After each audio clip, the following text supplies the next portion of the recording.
Formal na ring nilagdaan ni BARM Chief Minister Ahod Ibrahim at Bangsamoro Transition Authority Parliament Speaker Pangalian Balindong ang Bangsamoro Indigenous Peoples Act at ang 2025 approved budget ng Bangsamoro Government.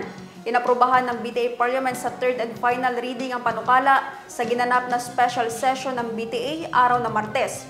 Ang detalye sa report.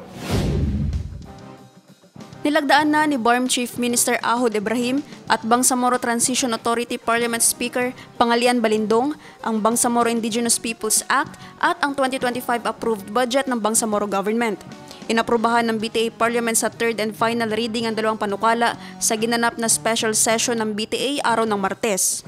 Sa Bangsamoro Indigenous Peoples Act, 63 ang bumoto ng yes at walang abstentions. Isaan nila itong makasaysayang tagumpay sa rehiyon sa patuloy na peace process at sa pangakong inclusive governance. Laman ng batas, ang isang comprehensive legal framework na naglalayo na tugunan ang matagal na mga hamon na kinakaharap ng IP sa BARM. Ninanais din ng batas na protektahan at i-empower ang iba't ibang IP communities kabilang ng Teduray, Lambangian, Dulangan Manobo, Eromano ne Manuvo, Higawnon, Bilaan, Badjaw, Sama Dilaot, Jama Mapon, Sama Bangingi, Sama Pangutaran at iba pa.